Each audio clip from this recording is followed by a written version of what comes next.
Look around, people living life in the dark and they're broken. Man, we gotta slow down. If we choose to ignore it, then our hearts get frozen. Everybody has a purpose, and everybody has a story that's worth sharing. We need a little more love and a little more caring.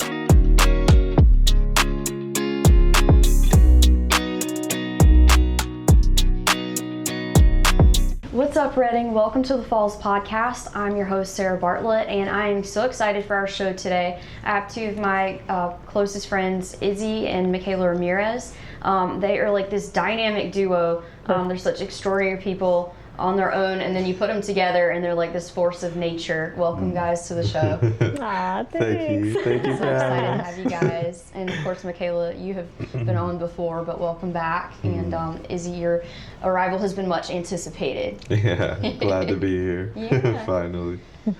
So you guys have this like profound call and mantle on your lives and on your ministry to serve people that are married or leading up to marriage. And I know just personally, you guys have poured into me so much the last like 2 years that I've known you. Yeah. So I'd love to just jump in and talk a little bit about your own story, because your love story is so beautiful. It's so profound. And yeah, I would love for our audience to hear a little bit more about how you got together and how your marriage has evolved and shaped into what it is today. Yeah. Ooh. Yeah. The long story, the short story. Whatever you want to share. Ladies first. Do you want to share how we met? Yeah, if you want. That'd be great. Well, we met in art class. Art, okay. In art class in Texas in high school. Although he always will say that he does not claim Texas. He grew up in LA, but at some point his dad got a job in Texas. So that's how we met, was in high school in art class. And we were just friends. And we didn't date till we were 30, even though we had known each other since we were 15. We went to prom together. Oh, dude, we got to get that picture up of yours for this. We Please do. do. You got to send me that photo. We do. Yes. Yeah, Love that. I had just broken up with somebody, and I needed to ask somebody who was trustworthy, who wouldn't try to dishonor my boundaries, and he was a safe bet. So I asked him to be my sub-in, and we went to prom, and he was a little too safe. We didn't dance. He didn't hold my hand. We didn't kiss. I was kind of upset. Like, okay, this is the first, I think that was my first time ever doing my hair or makeup. So, anywho, it was not a romantic start. It really was just platonic friends up until we were 30. Yeah. And then kind of life circumstance brought us back to Texas, where our parents are still within 2 blocks of each other. So Like to this day, they live that close together. Oh, okay, wow. Yeah, that's how we got in the same high school together, because we were in the same zone. Yeah. The zoning that they do for schools. Is this Houston? Yeah, that was Houston. League City. Houston. Lake Okay. City. Okay. Yeah, it's Galveston. in between like Galveston, the Gulf of America, and Houston. It's like smack dab in the middle. Yes, and so circumstance, just truly just God had things going on in our lives that brought us back to be in our neighborhood. And he reached out to me, and I thought he needed mental health coaching. I thought he was going to be a client. Because we had both just gotten out of really rough seasons. It was so crazy, like the similar parallel seasons that we were in that led to us meeting, but it really, I think, primed our hearts to be in the perfect place to receive Lord, healing, and each other, because we needed a lot of grace to get through our dating period, because we both had our issues. It wasn't like a beautiful year, because we dated for exactly 1 year. He asked me out on July 1. We got married the next July 1. Oh, wow. But it was a tough year, which I love, because I think that is real. I think that's not everyone's story is like, oh yeah, we met when we were 15, we got married by the time we were 20, and we've never fought. Yeah. When I hear stories like that, I hear caution. I see like a warning sign, because I do think, while that's beautiful and I would love that, I think that you need to have good compatibility to have good compatibility. Oh, that's such a good word, dude. That needs to be a t-shirt. Now that was, I love that. I think we learned that in our premarital counseling. Really? So shout out Okay. to the Fuentezes. They were Okay. amazing. They were Yeah, amazing. I love that. I'm gonna like have to remember that and put it in my tool belt, you know. Yes. I'm just picturing like God like up there watching your relationship, and you guys are like 15 at prom, and he's like, if they only knew, you know, like what's gonna happen later. Truly, Yeah. truly, because like there was just so many moments that we look back on and we were like, wow, what would have happened if we dated at 15 or 16 or 17? Because there were opportunities where Sure. we could have. But you wouldn't have been ready, right? Like you had to walk through so much as individuals to get to the place you're ready to start doing something together. Yeah. Oh yes. Yeah. Oh yes. Yeah. Yeah, it was kind of hard to. It's almost like the way that things unraveled, just kind of in a way we didn't see coming. But I really like looking back at it. I'm like, man, a lot of hard choices were made in the process. Oh gosh, yes. I think just realizing like a lot of things had to change in order for us to kind of be able to be where we're at now. Yeah. So it's super special to see like how our journey has developed since like knowing her from high school, to being like completely platonic, as she said, to now like being married and kind of going after a similar vision is just really crazy, because while we were dating, she gave her life to God through like us hanging out, but me not like pushing anything on her, just more so like one day we were hanging out and I'm like, hey, there's a pastor I kind of want to introduce you to, but mainly because like the topic is something that I feel maybe might relate to you. And she fell in love with it. And we just kind of stayed up watching sermon after sermon. And was this Mike Todd? Mike Todd, Yes, yeah. this is Mike Todd. I think we Shout out to Mike Todd. We love you, brother. You're amazing. We do. Transformation Church. Transformation Church. Raise So up. it was just beautiful to see that seed planted. I think Mikaela was just more so like, I mean, I think you got into it last time you were here, but kind of your background on your upbringing and like religion and whatnot. And it just feels like you were searching for something more. Yes. And you finally found that something, and it just kind of took off.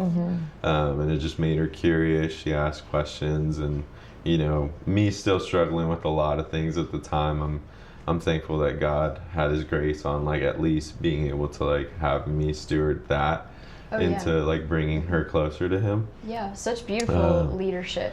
I mean, in progress for biblical, sure. but it's still biblical leadership, right? That you led her to Christ. He did. Like it, I mean, we both had our issues, right? Like between trauma, being triggered, me learning how to receive the leadership of a safe man and being able to identify safety versus trauma and like a triggered response, or seeking chaos in the relationship because I was so used to chaos in my past relationships, or like trying to start arguments. But in my before Christ, my BC life, I had a lot of new age things around the house, like tarot cards that were for communicating with angels and like sage and whatnot. And I remember we were going through my stuff and I had like a box of this stuff, and I was like, yeah, you know what? My cousin could probably use this. Like, I spent money on it. And he was so gentle. He's like, you know, babe, we don't give this stuff to anybody, but if you want, I can take it to the dumpster for you. I had to actually literally do that with a box of stuff from my house, and it was, I mean, it's been a long time ago, but this like tarot cards and the paraphernalia, and you're like, oh, but somebody can use it, and you're like, actually no, no one needs to use this. It doesn't even need to go to the Goodwill, right? Like, you have to put it in the trash. Yeah, for sure. Oh my gosh. So kind of just seeing that develop into what it's become today, like just from going to like being curious to going on retreats in Texas to like kind of she submerged herself in like the culture, but just more so just around people that believed the faith and all that. And it just kind of grew, and it kind of catapulted her into almost like just taking off and just wanting to like do things for the Lord, seeking like, hey, what can I do, right? Yeah. What can I do in my capacity? Mm-hmm. So yeah, it's just kind of developed into something where I'm like, man, like she's on fire for God. I'm like, I love it. I'm all for it. Jumped in with her, and yeah. That's what I love about Mikaela. She jumps in with both feet, dude. Right. She doesn't do anything halfway. And I love that. Like, it's so apparent that that's the way that you approach Christianity and pursuing the Lord, because it's like, it's been so accelerated, I think, the whole time since you've dedicated yourself, right? It's beautiful. It's funny you say that, because I think I received that word pretty soon after, like, I got adopted by Jesus officially. Somebody said that was like, you feel like accelerated, and there's like a maturity on you, and there's like this hunger in you for the Lord and for the truth. Absolutely. And he stewarded that so gently, which I think I really needed, because my past dating life had been with such aggressive men, and I would seek that out, and I would probably match that aggression as well. And so his gentleness really ministered to me, just to understand that there is safe men out there who love the Lord, and neither one of us were perfect. It was definitely progress versus perfection. But he was honest with me about his struggles and his strife, and him giving me so much grace in our dating, like, procured so much grace in me towards him in our first 2 years of marriage, because it was hard. Really, the first 3 years of our relationship, the year of dating and the first 2 years of marriage, were really hard. And it was a lot of the death to self. Like, it doesn't happen instantly. As soon as, like, you get the ring and you're good. There's an ongoing changing your neural pathways, changing the way that you think, changing the way you do your daily routine, the way that I dress, even, you know, like whether I'm out at the gym or just out in the world. And it was a slow progression. It was a slow conviction. Does that mean you dress more modestly now? Or like, what is your, explain that a little bit. Oh yeah, for sure. So like in the BC life, I would wear just whatever I felt like was comfortable, and I was a very active, I mean, I'm still active, but I definitely was hitting the gym probably 3 times as much, because I was chasing image and I was chasing performance. Yes, we've talked about versus this. just identity. Yeah. Right, Yeah, right. yeah, And yeah. I had like, you know, some body dysmorphia, eating disorders, things of that nature.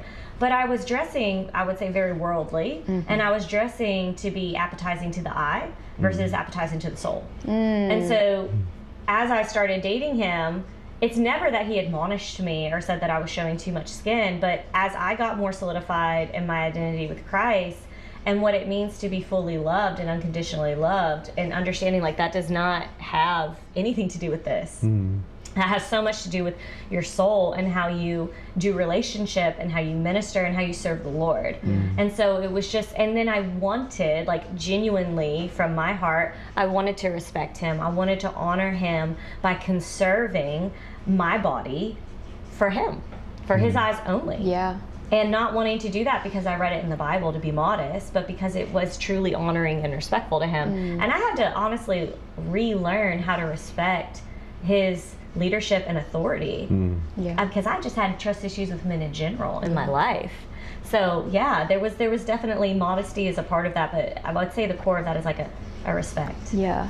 That's so good. Yeah, I love that what you're highlighting is that, you know, it's not like something where you get together, if you're a Christian and you're a Christian, and you get together and it's like just holy perfect, like nothing to work through, because I think there's this misperception that, you know, if it is your first Christian relationship, if you haven't had one yet, you're like, oh, they love Jesus and I do too. It's gonna be easy. There will be no conflict. There will be nothing, and it just doesn't work that way, right? No. Like my church in North Carolina, I would watch the couples there that did ministry, and we had a couple that I really respected and still respect to this day, and they did marriage ministry there. And I had coffee with the wife, and she's like, oh yeah, I was divorced before, and so was he. And I was like, what? But the thing is, like, it helped me so much break down this idea of it has to be perfect. You can't have had anything in your past you know, like, I just think that it's so good to have this transparency and honesty for people who are in a season of singleness and maybe they're looking towards, you know, that right relationship or whatever, because you don't want to be blindsided with thinking like, okay, Christ is the center, and there won't be more work I have to do on myself, or the other person won't have to do work either, because you get in relationships and they hold up a mirror to you, and you're like, oh shoot, I thought I was good, but now I see like I have more work to do, and it's like, all right, Jesus, like, you know, let's go, you know. So I love the transparency and honesty for sure. I heard it once said that, I forget who told me, but basically, like, you look at, like, I'm a big fan of basketball, but honestly, any athletes, anyone that's doing something really big, they need trainers. Like, they don't have it all together. They're not perfect. So it's like, even in that, like, even in our walk, we need people to mentor. We need people that have been through it. We need people that, like, so I think knowing that once you're going into relationship, once you're going into marriage, you need a whole village of people that can pour into, you know, your spouse, especially, like, I feel like a lot of people go through seasons where they're in relationships where they do get into arguments, and I've had this happen in the past where a lot of your friends and her friends kind of tend to take sides, whereas now in marriage it's like, it doesn't matter who's wrong, who's right. That's right. The push is to bring you guys closer together, and to bring you closer to God. So it's like the transformation of that completely shifts when you get around healthier people. That, like you guys said, there's no such thing as a perfect marriage. And it's like, but our mentors have also walked through walks that we're going through.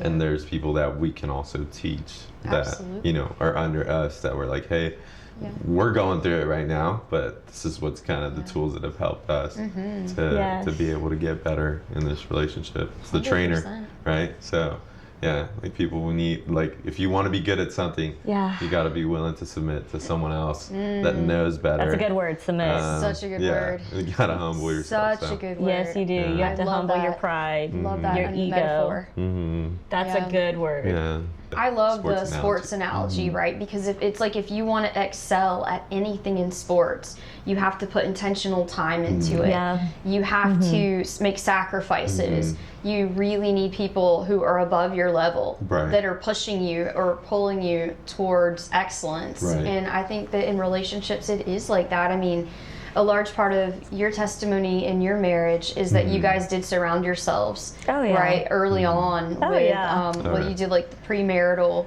You guys surrounded yourselves with healthy men and women who loved God, who were able to pour into you, right? I know you guys have said that's been so pivotal in leading up to that, like, marriage season. So I think mainly because I feel, at least for me, like, the thing that kind of pushed or catapulted me into going into that was mainly because I don't want to wait until our marriage is rocky to where we start looking for ways into, like, how do we save our marriage? It's going on the offense. Exactly. Sports. It's like, how do we divulge the plan now, set the foundation now, so when it comes time, like, when we're in it, when we're in the ish, right? We're like, okay, we have the tools, we have the community. Because I've seen time and time again, even like in our parents' generation, it's so hard to see, like, they've been through stuff, right? But it's like, looking around them, seeing the community that they surround themselves, it's like, at least for me, it's like, I definitely don't want to feel more alone than I already do when I'm in the marriage struggle. For sure. So it's like, how do I pull the resources now, because I know I'm gonna need them later. Because with time, people start to change. You know, I know my wife right now, but seasons are gonna change her. Seasons are gonna change me. Tragedy is gonna change us. You know, babies are gonna change us. All that stuff. So I think it's very, very vital in a marriage to start seeking those resources right off the bat. And I think it's awesome that, you know, people, at least for me, it feels like in our marriage, because we felt it so much on our hearts to be called to this, it almost like drives us to be able to help other people that didn't have the help that we wish we had. Yeah. So it's like, I think just mirroring that, being able to go after it, being able to seek it, because it is uncomfortable sometimes to like initiate that, to be like, hey, I'm gonna go find the help, It's because not easy. it's not gonna come to me, right? Right. Yeah. So and it's tools our parents just didn't have, right? To a certain degree, our parents and our grandparents didn't have all these tools, and I think we're all to a certain degree products of the former generation just not knowing what to do, you know, in those moments. Yeah. Oh, absolutely. I mean, there's always going to be modeling. So two humans entering a covenant, entering a relationship, it's never just two humans. It's also like what your mom and dad and their mom and dad and their mom and dad, like generations of conflict, generations of not knowing how to use your voice or yelling, right? So passivity or aggressiveness or lying or deceit or white lies or not knowing how to respect boundaries. Like you're bringing in so much to that relationship, and typically you are attracted to your opposite. Like I come from a very loud, verbose family.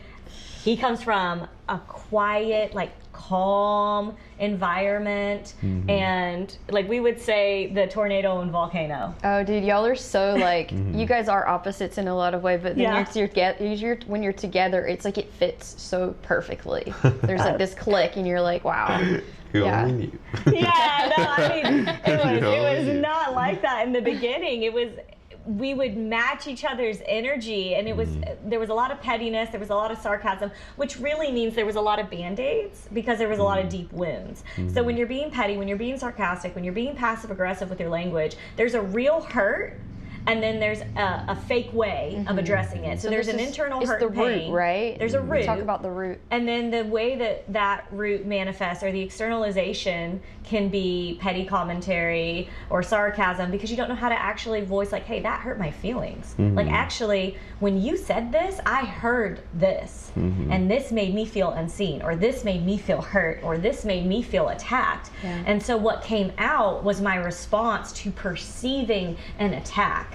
And usually that is a manifestation or a replication of what you grew up with. That's directly correlated to your upbringing. So unless you just grew up with people who are super healthy and have been super healthy for generations. I mean, that would be nice, right? But that is like not the norm. I mean, it wasn't my norm. Right. No, yeah. I mean, Mike Todd said, whatever isn't transformed is transferred. So I think Yes, that's sir. So good. like, if you're not working on it, I think also it goes back to like the generation of our parents. It's like therapy wasn't really for people that like were healthy-ish.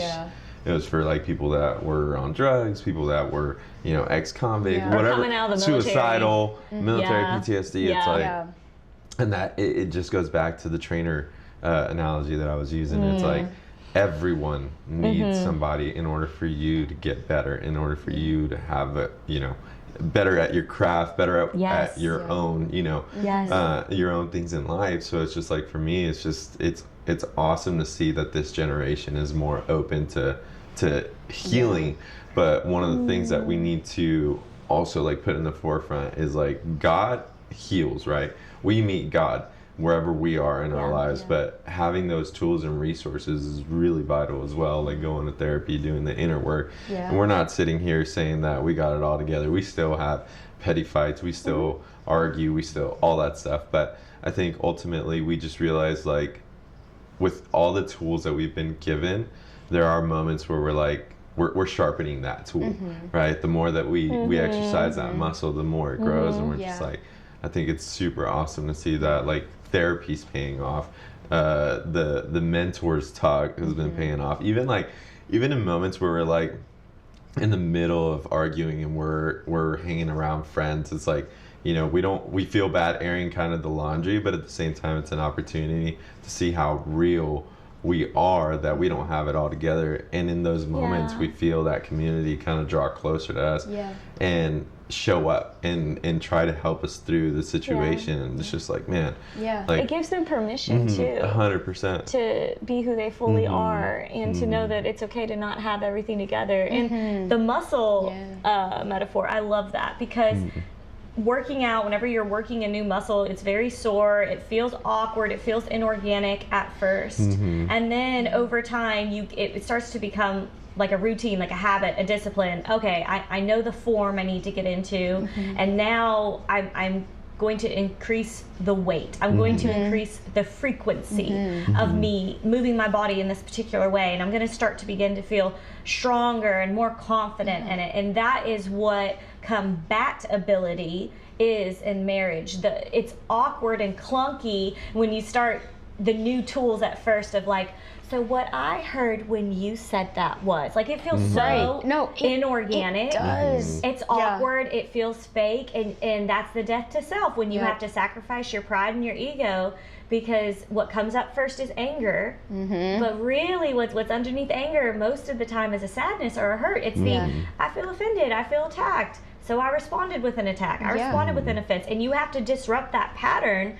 And that was like a huge part of our journey, is learning to disrupt the pattern before things escalate. You say things you don't mean, or you're just reacting versus responding to that other person. And not just responding pain to pain or hurt to hurt. Yeah, because we're so wired, right? We're wired actually differently than we need to be to love people in a Christ-like way, right? I just think about what Jenna and Aaron talk about, where it's like, I'm sad, but you're not bad. Like, I can be sad, but you're not bad, and how they would talk about having to repeat it over and over again. And I've been there, and I'm like, okay, like, I'm sad, you're not bad. I'm sad, but you're not bad. And it's like you literally have to work against this, like, survivalist mindset of like fight or flight or triggers or whatever from the world to be fallen in order to love in a Christ-like way. So we're navigating biology, and then we're navigating genetics and whatever came from our childhood baggage, and it's just like, it is really the Romans like 12:2, like renewing of the mind. We are saved, and then we know that we're saved, but we have to walk our salvation out. And then when you put another human being into it, it's a whole nother level of dying to self and trying to like renew your mind and have the mind of Christ.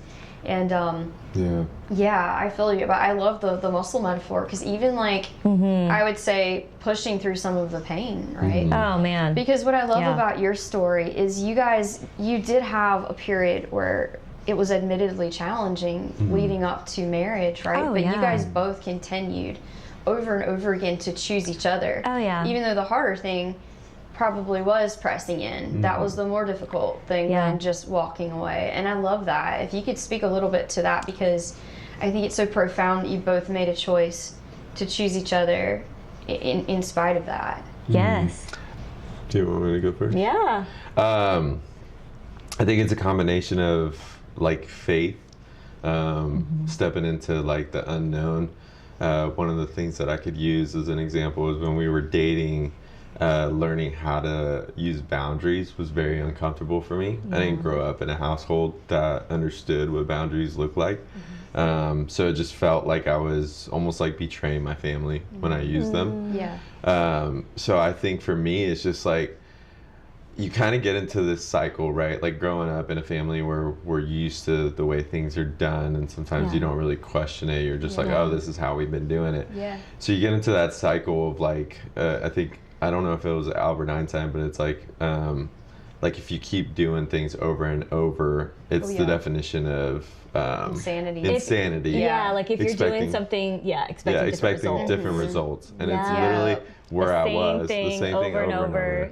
So I was like, I don't see different results, and I'm like, I almost have to step into the opposite side of things and do things that are gonna upset the family or dynamic. They're gonna make me feel fearful in a sense, because it's like I'm stuck in the middle of, choosing my future wife, and then staying almost like enmeshed to my family. And I'm like, how do I leave and cleave? And it's such a process, right? Dude. 100%. It's a process where it's like it's almost like having a baby, right? Like people know it's like, if you become a parent, you can give all the advice you want, but until you yourself have that kid, every kid is different. And it's just like, I can tell you, hey, you have to leave and cleave. That's a necessary thing. It's biblical. True. But until you're in the mud, until you're in the moment, it's messy. It's like it's gonna hurt. There's pain involved. It's a pruning, right? It's a pruning. It's a hard 100%. pruning from the Lord, but it's necessary to go into marriage. Yeah, and it's just like you're almost like, because especially when you come from a family like I grew up, I love my mom, my dad, my sister. So it's that much harder because it's like I'm separating myself from their household. I'm separating from doing 18 plus years with them, day in, day out. And now in a very, because I have a similar, like in a meshed family dynamic where you're in each other's business. Like it's not like a distant family relationship. Like you are very much in each other's lives, in each other's feelings, in each other's emotional experiences, which is very similar to mine as well. Breaking out of that is one of that first severances to identity and idolatry. Because in an enmeshed family system and in a codependent family system, like label it how you will, if you can relate, you can relate. If you know, then you know. It's removing idolatry in your life because that enmeshment has somehow, your mom, your sister, my mom, my sister, my dad have become a part of my identity, where it's actually just me and the Lord. So you have to sever it. So how does that work with like unmet needs, right? If you think about enmeshment and the way that works, it seems like it's so the biblical hierarchy obviously is God is first, right? And then your spouse has to come into that second spot. It's no longer your family. It has to be your significant other. Then it's your kids, right? Your immediate family, and then it's your extended family. So how does that work with enmeshment and idolatry? Because that's an interesting intersection that you're bringing up, right? How is idolatry, do you think, tied into mental health and like unmet needs in an individual? Oh man, gosh, where shall we begin? Right? Like, because if you think about addiction, and I'll let you share about that, but for me, because I came from, my BC life was all about performance and perfectionism and chasing love. Me too. Like, let me earn it, right? Because I don't deserve it. Of and who I am. But I can earn it, and I'm really good at earning it. Same way, girl, Right, so you're chasing after love. And so for me, I think my mom, I mean, amazing woman, superhuman of a woman, and super mama. And all I ever wanted was her affirmation and affection. And so when I came to Christ, my prioritization meant that I had to come to a very uncomfortable discernment that I had unknowingly been idolizing my mother and seeking attention and affection and affirmation and identity from her instead of the Lord. And that was a rough transition to make sure that I am listening to the Lord first, and then also him second. Because all it had ever been in my life was seeking whoever could meet my needs. And even when you say unmet needs, there's a whole nother step, which is, what are your needs? Identifying your needs, learning how to identify and then speak on your needs, learning how to do that in a healthy way. Oh, dude, the feelings chart. Learning to go to the Lord first. I love the feelings chart. We love a feelings chart. Trying to like, we love a feelings figure out wheel. what I'm feeling, and I'm like, oh, it's a Google color-coded chart. Heck wheel. yeah. It will help you in every conversation. And my therapist gave me one that it's on one side it's like unmet needs feelings, and on the other side it's met needs, and I was like, oh, this is amazing, dude. Well, I have a picture of it in my phone. I just keep it. So there's awareness and identification. What are your needs? What have historically been your unmet needs? How have you communicated that? And how are you now seeking that from the Lord? How have you sought it in the world, which can be idolatry, which can be seeking for affirmation and perfectionism, which can be addiction. And performance, right? And it performance. Can even happen within the church, where it's like you're thinking that you're serving the Lord, but all of a sudden you're seeking, approval, or you're people pleasing, or it's performance. You're feeling this wound of neglect or abandonment or not feeling worthy, and instead of putting God in that wound and seeking identity and allowing him to affirm your identity, And so for a lot of us in an enmeshed family system, what that looks like is you sought it from your parents, or you sought it from your immediate dynamic, your nuclear family. And so when you think of even the word nuclear family, when you think of like an atomic bomb, that's kind of what it feels like when you get on the pathway to getting married. Oh my gosh, because you have to blow up the nuclear family. That's what it feels like. It's scary. It's foreign. It's all you've ever known. And now, and they typically do not respond positively. Well. Yeah. Like they feel hurt. They feel pushed aside. They feel unprioritized.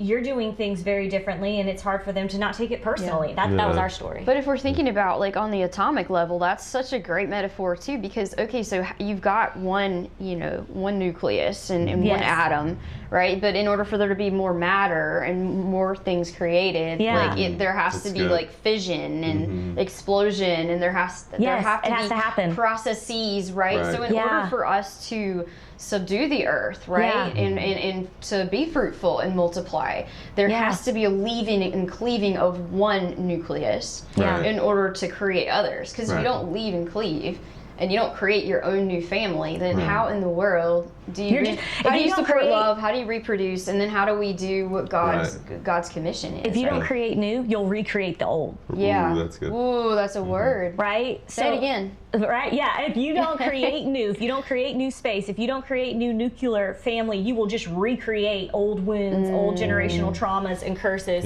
and Such old patterns. Yeah. So, amen. Amen. You need to leave and cleave and create the space for new traditions and new ways of thinking and being. And you can really speak to that. Yeah. What did that look like, if you'd like to share with your, with your biological family? Honestly, I think it's just a mixture of a lot. I think just the foreign concept of like leaving and cleaving. It's weird because as you guys were talking about this, I'm like in my head, the first thing I'm thinking of is like, I think as parents or as spouses, we have to do a better job at almost like planning ahead to know that once we have kids, those kids are going to grow up and those kids are going to have to repeat that cycle of leaving and cleaving. Wow. So it's almost like it's almost like our duty.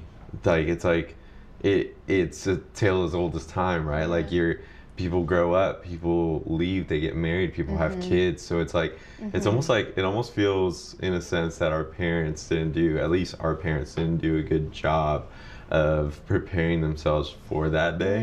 And it just kind of leaves the scars, the wounds of pain and unhealed hurt that they haven't like processed through. And to insert some grace into that, our parents genuinely were doing the best that they could do with the tools 100%. that they had. 100%. They never did anything from a place of malice, but whatever is not transformed will transfer, right? Whatever is not healed will be repeated. And so they loved us to the best of their capacity and with the tools that they had.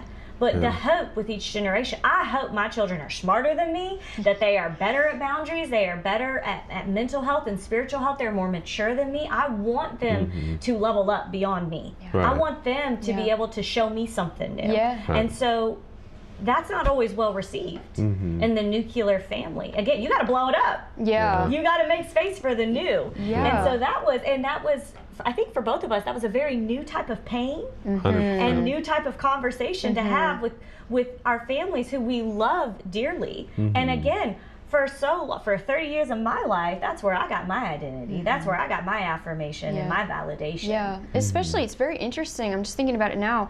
The Lord brought you guys back to your families. Right? It's a vehicle God used to get you to each other, right? He brought us back to the source. He brought you back to the source. And he's like, all right, you've been in the source long enough. Like now it's time for you guys to go start and do your own thing. And that's going to require some leaving, some cleaving, some pruning.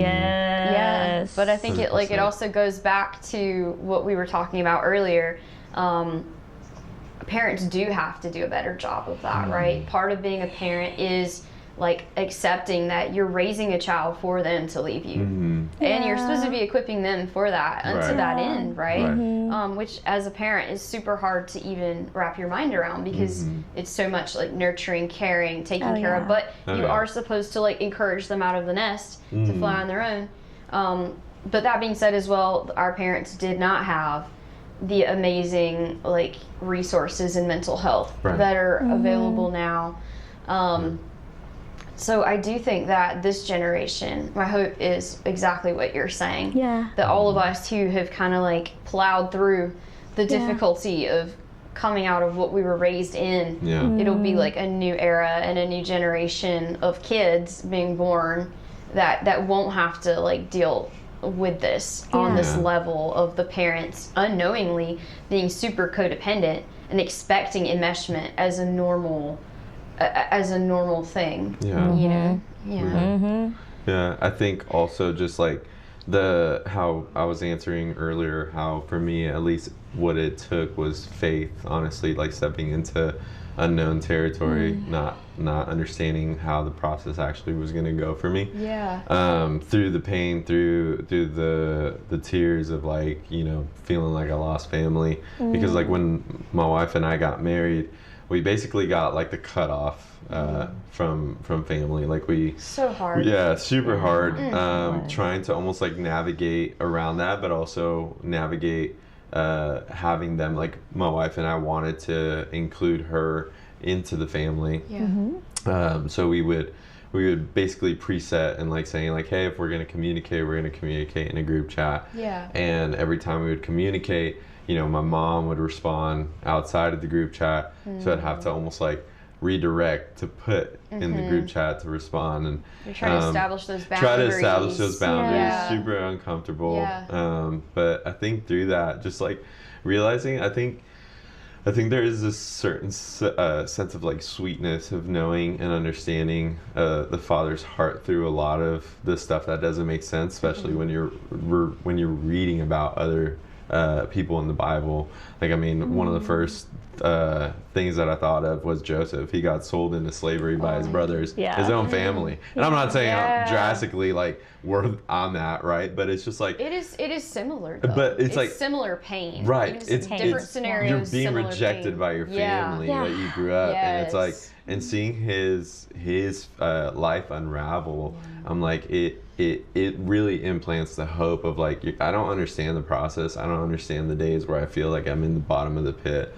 The days that I feel alone, God. But it's like, I understand that you're using all this for my good. Amen. But you can't like someone said, God will either show you the mountaintop or the valley, but he won't show you both, because you have to learn to trust the process. You have to learn to trust him, to have that faith. And there's days where literally the days are dark, where it's like, God, are you even in this? Like, and I'm constantly encouraged. Like, I tell Mikaela this, where it's like moments where I feel like despair, moments where I feel like nothing makes sense, like my whole world is crumbling. I just go back to when like Job and God had that encounter, and he's like, prep yourself like a man, because I'm about to tell you something. And it's like when he tells him like, where were you when I laid the foundations of the earth? Like, those are the moments where I'm like, you know, I'm this small compared to everything else that's going on around me, and I'm like, all that kind of just like fades for me. Like all my problems are just like, they're still there, but I tend to focus more on like, okay, God, like, it doesn't make sense right now, but I know that you're taking care of me. I know you care about me. I know you care about our marriage. I know you care about our extended families. I know you're in it. But even if I don't feel it, like, that's just like going into his word, going into being vulnerable with other men, and like sharing where I'm at has helped kind of sharpen me up to be like, hey, like, things are going to work out. They have to, because that's God's promise. Like, he's going to work everything out for your good. So if God's promising that, then I can't call God a liar, because the truth says he will work it out. So I'm just like, for me, it's hard, but it like strengthens my muscle, my faith muscle, of like knowing that when stuff like this happens between my wife and I, like in our surroundings, in our extended family, even in our marriage group, where we've had times where, you know, we've had struggles with, the people that we've invited into our circle. It's just like knowing like through that pain, through that process, that God's gonna like multiply, and we've seen it firsthand. And I think just seeing God's fingerprints all over a lot of things that we've been through, it's just hard to just be like, there is no God. It all points to him, and it's just like, man, like the evidence that shows up day in and day out. At this point, I'm just like, it's hard not to believe that God's doing something in the world. I've seen too much. You've seen too much now. He's it's like, for like me, there's no going back. Dude. Right. Amen. Despite 100%. the pain and suffering, like I 100%. know he's real. Right. And I can't unknow it. Yeah. And I kind of wanted to segue a little bit, if I may. Absolutely. Where we were talking about how like the feelings wheel, the feelings codes, and all that stuff. So my wife and I actually set a specific time during the week.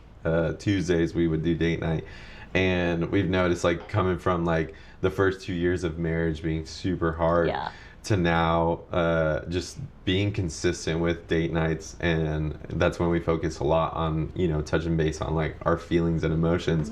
And it's crazy because like for me, I mean, growing up in the family that I did, where, you know, talking at the table ended up mainly in arguments because no one knew how to respect each other's feelings. So it's like being that like intimidated to talk about feelings and emotions, but also being a man, and a man by nature, almost like I have to have it all together. I have to, you know, be the man of the house, or like we suppress. So everything that comes out of us comes out in anger, but it's like, what are the feelings that are actually happening underneath that? Oh yeah. So the feelings and emotions that we talk about during date nights allows me to at least put like 2 and 2 together, right? This is why I'm feeling this way. What emotion am I feeling to that? And it's allowed me to exercise that muscle to be able to explain to my wife, like, hey, I actually do feel sad because of X, Y, and Z. And I've noticed, like, I'm not saying we don't argue, but I've noticed that we definitely, the arguing has kind of dwindled more because I'm allowed to share. I'm allowed to express instead of suppress. I'm allowed to like say, hey, this is what I'm going through, and it sucks, but you know, I'm learning how to attach emotion to what I'm feeling. So I think that's been a huge like game changer for me, to finally allow myself the opportunity to tap into that as a man, as a husband, but also from like coming from a family that feelings were just foreign, because it's like, you know, so and so feels this way, so we're gonna accommodate the whole family. Gotta feel that. Like, it's just like, well, that's the enmeshment, you know, right? One person is 100%. hurting, we all have to suffer. 100%. Yeah. So that's so good. What I feel like I'm hearing from you is that marriage has been a deeply healing like process and deeply healing relationship for you. Yeah. Because she's a safe space. Very safe. Where you can share your emotions and they're well received, right? Yeah. Yeah. Yeah. So good. Thank you, Sarah. You're welcome. Yes. But also, like, there is things that I still have to work through, right? And understanding that sometimes where my wife shows me certain things, reflects, right? She's the mirror. Yeah. Sometimes I get triggered because I'm like, it reminds me of my mom. It reminds me of my sister. Yeah, we're and never fully healed. Right. So we That's need so true. Jesus, you Right. know? That's so true. And understanding, like, she is not my mom. She is not my sister. She means well. Like, she's the only person that I didn't, that God didn't choose for me. She chose me. I chose her. Come right? on, that's such right? a word. Like, family, you don't choose. Your kids, you don't choose. But this is the one person that chooses me daily. I'm the person that chooses her daily. So seeing that, like, she loves me. She, like, despite my flaws, despite, you know, the imperfections, it's just, to me, it speaks a lot. And I think, like, even on a daily, like, seeing how much we've been through, seeing how much we've worked through. Just the other day, we were, I kind of told her, like, certain things that we do appreciations at night before we go to bed. Like, hey, what is one or a few things that you appreciated about me? And there was one appreciation that I gave her where it's like, I just gave her, like, the routine that she does when she comes home, almost to a T, verbatim.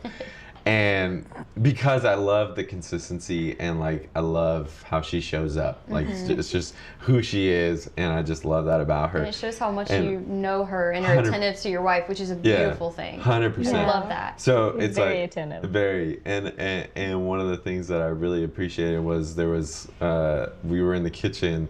And I was singing a song. I don't remember what song it was. I don't know. But I'm We washing sing a the lot. dishes. Yeah, I'm washing the dishes, and I'm singing the song. And I look back, and she's just dancing to me singing. And I just stop Not what well, I'm doing. mind you, but I'm dancing. I just, Oh, girl, I I just, make everything cute. Don't worry. I just stop what I'm doing, and I look over, and I just take that moment to be like, man, I really love my wife. Like, I thank God for the person that's standing right there in my doorway, just like the joy she brings, the love that she brings. I'm just like, man, like I'm super honored to be her husband. Like, she is really such a treasure. So, like I said, we definitely have things that we're still refining, still things that we're working on. We're not perfect, but I think just realizing like leaving and cleaving to me was a big deal, and seeing how marriage has developed into what it has become. Like, I literally told her the other day, had I not left and like married you, I would probably still be with my parents. I'd still be seeking their approval for the woman that I'm supposed to marry. And in a sense, I had to surrender that and know that my mom and my dad mean well, but they're not the ones that give the final say. Like, I was looking to them for that instead of God, and I think that has helped me realize like my responsibility is to go to the Father directly, because now I have to leave my family. And that always isn't like my first resort, and I'll be completely 100% honest. Like, that is a muscle I have to work out. But knowing that, like, that has kind of showed me through marriage that is my number one responsibility as your a man. identity, right? My identity. As a man, 100%. that's your identity. Is you and the Lord first, right? Yes. And then other people after Absolutely. Mikaela. Yeah. So it sounds to me like not only has it been super healing for both of you guys, but has really like edified your identity in Christ, like being married. And I hope that it's available for everybody, what you guys have. Oh, it Like, is. It's so sweet what It you were so just is. saying. Yeah. What would you say to single people out there who love the Lord, who want a marriage like yours? What would you say to them?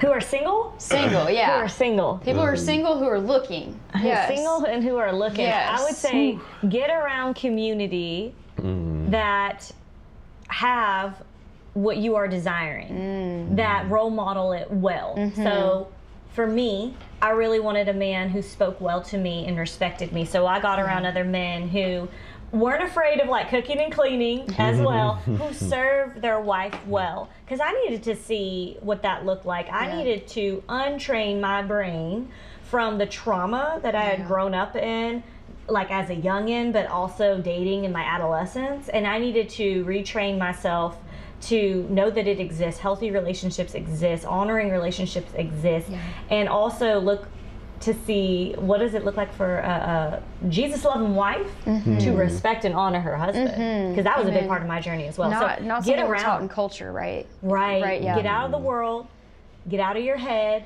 get out of your bubble, burst the bubble, blow up that nuclear family, right? Burst the bubble and get somewhere new. Because if you want to, because you're probably tired at this point of dating, you're probably tired of doing the old thing, you're tired of being alone, you're tired of being single, you're tired of the insecurity. So if you're tired of the old, make space for the new. So go get out there, do something new, get around other people, get around healthier people who will push you and challenge you and call you out. And couples, right? Couples who Yes. are, because you guys, I feel like you guys have sort of like walked me through a lot. Like I feel like you guys have such a profound call on your ministry that to me it's like not only for married couples, but I think it is the way I see it, and only God knows, but it's for people in those seasons leading up to. Oh, absolutely. Right? Because so much of your story is about what you walked through leading up to, right? What are you looking forward, right? If we can pivot a little bit, did you have more you wanted to share? Do you have anything for people who are single? I agree with what Mikaela was saying. I definitely feel like, for me, definitely seeking the resources and the mentors ahead of time.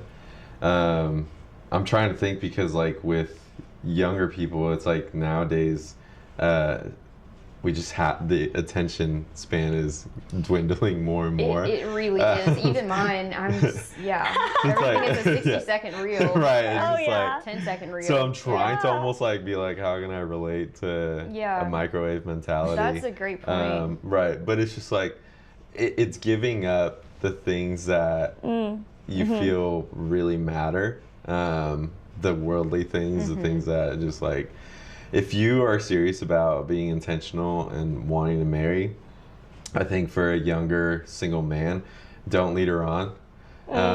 Be intentional. Come it's on. okay to Come on. date. Totally fine with word. getting to know each other. You don't have to try to marry every single woman that you date.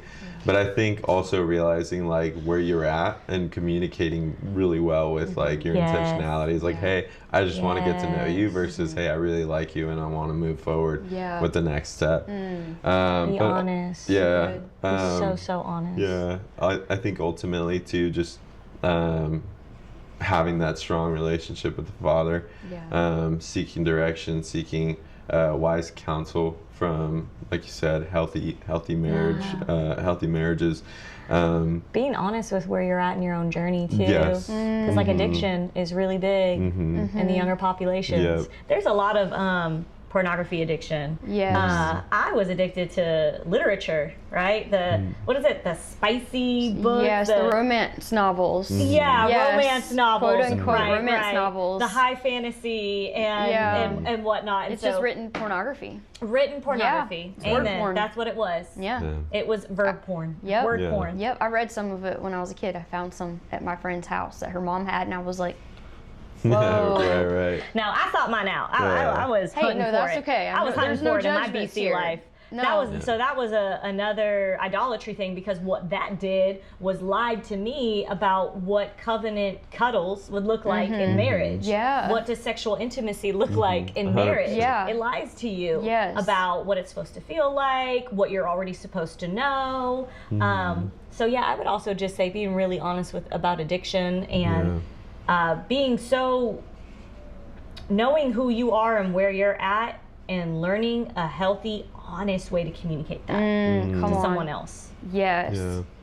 That's so good. Yeah, I feel like with pornography, whether it's a video or it's like the written word, Yeah. it sets these like unreasonable expectations. Yeah. Absolutely. And I think it's honestly designed to destroy marriage, because we go into the like I've read it, I've watched it, you know. if you haven't, good job. Right. If you haven't, please don't. But the generation we're all in, it's Right. like it was just so much a part of culture. That Absolutely. at some point you're exposed to it, and of course I no longer do that. But I do think that this Hollywood idea of what marriage is supposed to look like, right? The image of sex in pornography is unrealistic and unattainable, and it sets up these expectations that can't be met or fulfilled.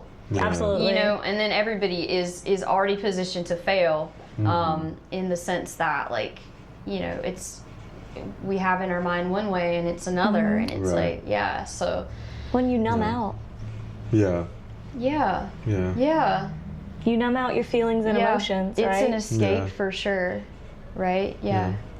And I would definitely say that it's also, I mean, obviously, like the purpose of like God putting us on earth is to have relationship, to multiply. Yeah. So I think the enemy's going to do anything and everything to pervert that. Yeah.